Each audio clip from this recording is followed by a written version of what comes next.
అప్పగించు యూదాకును ఆ స్థలము తెలిసియుండెను.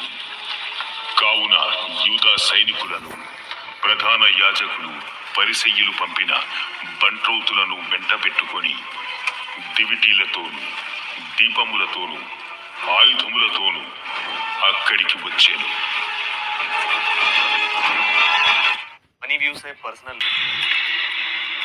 యేసు తనకు సంభవింపబోవునన్నీయు ఎరిగిన వాడై వారి యుద్ధకు వెళ్ళి, మీరెవని వెతుకుచున్నారు? నజరేయుడైన యేసుని వెతుకుతున్నాం. ఆయననప్పగించిన యూదాయు వారి యుద్ధ నిలుచుండెను. ఆయన నేనే ఆయనని వారితో చెప్పగా వారు వెనుకకు తగ్గి నేల మీద పడిరి.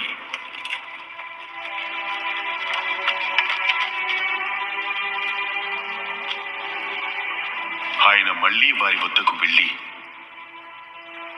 మీరు ఎవరిని వెతుకుచున్నారు? నజరేయుడైన యేసుని వెతుకుతున్నాం.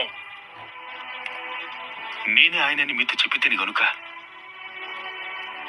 మీరు నన్ను వెతుకుచున్న ఎడల వీరిని పోనీయండి. నీవు నాకు అనుగ్రహించిన వారిలో ఒకనినైనను నేను పోగొట్టుకొనలేదని ఆయన చెప్పిన మాట నెరవేరునట్లు ఈలాగు చెప్పాను. సీమోను పేతురు నొద్ద కత్తి ఉండినందున అతడు దానిని దూసి ప్రధాన యాజకుని దాసుని కొట్టి అతని కుడి చెవి తెగనరికెను. ఆ దాసుని పేరు మల్కు. కత్తిని వరలో ఉంచుము. తండ్రి నాకు అనుగ్రహించిన గిన్నెలోనిది నేను త్రాగకుందునా? అంతటా సైనికులను, సహస్రాధిపతియు యూదుల బంట్రౌతులను యేసుని పట్టుకుని ఆయనను బంధించి మొదట అన్న యుద్ధకు ఆయనను తీసుకుని పోయిరి. అతడు ఆ సంవత్సరము ప్రధాన యాజకుడైన కయపకు మామ. ఒక మనుష్యుడు ప్రజల కొరకు చనిపోవుట ప్రయోజనకరమ యూదులకు ఆలోచన చెప్పినవాడు. సీమోను పేతురును మరి ఒక శిష్యుడును యేసు వెంబడి పోవుచుండిరి. ఆ శిష్యుడు ప్రధాన యాజకునికి నెలవైన వాడు గనుక అతడు ప్రధాన యాజకుని ఇంటి ముంగిటిలోనికి యేసుతో కూడా వెళ్ళెను. పేతురు ద్వారమునొద్ద బయట నిలుచుండెను గనుక ప్రధాన యాజకునికి నెలవైన ఆ శిష్యుడు బయటికి వచ్చి ద్వారపాలకురాలితో మాటలాడి పేతురును లోపలికి తోడుకుని పోయాను. ద్వారమునొద్ద కావలియున్న ఒక చిన్నది పేతురుతో, నువ్వు ఆ మనిషి శిష్యుల్లో ఒకడివి కదా? కాను, నేను కాను. అప్పుడు చలివేయుచున్నందున దాసులను, బంట్రౌతులను మంట వేసి చలి కాచుకొనుచు నిలుచుండగా పేతురును వారితో నిలవబడి చలి కాచుకొనుచుండెను. ప్రధాన యాజకుడు ఆయన శిష్యులను గూర్చియు ఆయన బోధను గూర్చియు యేసును అడుగగా, నేను బాహాటముగా లోకం ఎదుట మాటలాడి తిని యూదులందరూ కూడి వచ్చు సమాజ మందిరములలోను దేవాలయములలోను ఎల్లప్పుడూ బోధించి తిని రహస్యముగా నేనేమీ మాటలాడలేదు. నీవు నన్ను అడుగనేలా? నేను వారికేమి బోధించినది విన్నవారిని అడుగుము. ఇదిగో నేను చెప్పినది వీరెరుగుదురు. ప్రధాన యాజకుడికి ఈ రకముగా ఉత్తరం ఇచ్చుచున్నావా?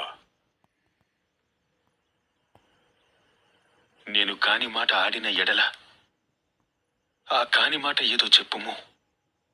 మంచి మాట ఆడిన ఎడల నన్నేల కొట్టుచున్నావు. యేసును బంధింపబడి ఉన్నట్లుగానే ప్రధాన యాజకుడైన కయపా యుద్ధకు పంపెను. సీమోను పేతురు నిలవబడి చెలికాచుకొనుచుండగా వారతని చూచి, నీవును ఆయన శిష్యులలో ఒకడివి కావా? నేను కాను, నేను ఎరుగను. పేతురు ఎవని చెవి తెగనరికెనో వాని బంధువును ప్రధాన యాజకుని దాసులలో ఒకడును. నీవు అతనితో తోటలో ఉండగా నేను చూడలేదా? నేను ఎరుగను. వెంటనే కోడి కూసెను.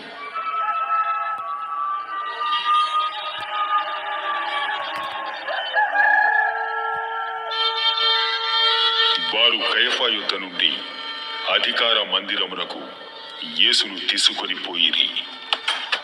అప్పుడు ఉదయమాయను గనుక వారు మైలపడకుండా పస్కాను భుజింపవలనని అధికార మందిరములోనికి వెళ్ళలేదు.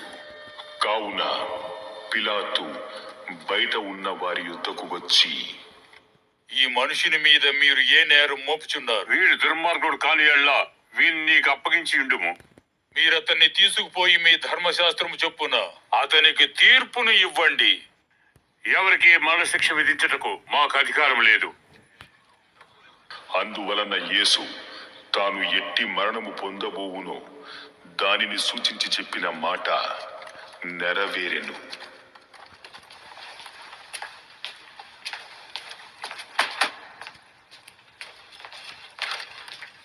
పిలాతు తిరిగి అధికార మందిరములో ప్రవేశించి యేసును పిలిపించెను.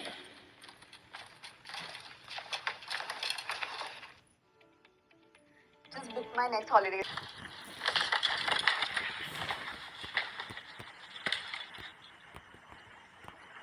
యూదుల రాజువు నీవేనా?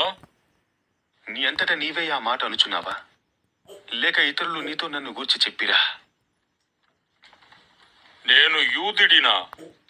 నీ స్వజనమును ప్రధాన యాజకులను నిన్ను నాకు అప్పగించిరు కదా, నువ్వేమి చేశావు? నా రాజ్యము ఈలోక సంబంధమైనది కాదు. నా రాజ్యము ఈలోక సంబంధమైతే నేను యూదులకు అప్పబడకుండునట్లు నా సేవకులు పోరాడుదురు గాని నా రాజ్యము ఇహ సంబంధమైనది కాదు. అలాగైతే నువ్వు రాజువా?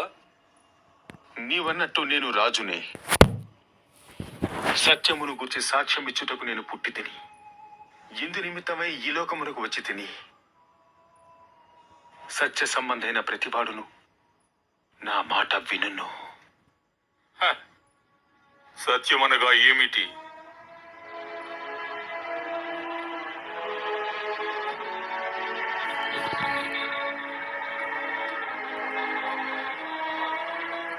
అతడు ఈ మాట చెప్పి బయటనున్న యూదుల యుద్ధకు తిరిగి వెళ్ళి, అతని యందు ఏ దోషమును నాకు కనబడలేదు.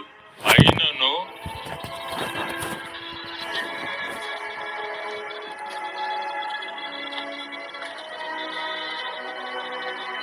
పస్కా పన్నువలో నేనొక్కడిని మీకు విడుదల చేయు వాడుక కలదు కదా. చెప్పండి, నేను యూదుల రాజును విడుదల చేయడం మీకు ఇష్టమా? భారతీయులు మాత్రమే విడుదల చేయము. ఈ బరబ్బ బందిపోటు దొంగ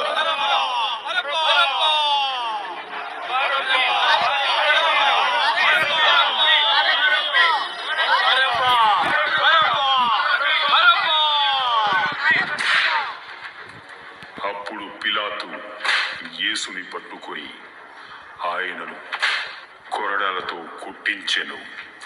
సైనికులు ముండ్ల కిరీటమును అల్లి ఆయన తల మీద పెట్టి ఊదారంగు వస్త్రము ఆయనకు తొడిగించి ఆయన యుద్ధకు వచ్చి, యూదుల రాజా శుభమని చెప్పి ఆయనను అరచేతులతో కొట్టిరి. పిలాతు మరలా వెలుపలికి వచ్చి,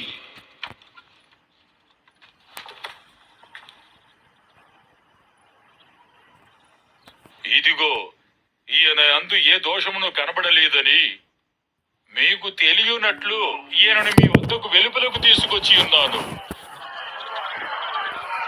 ఇదిగో,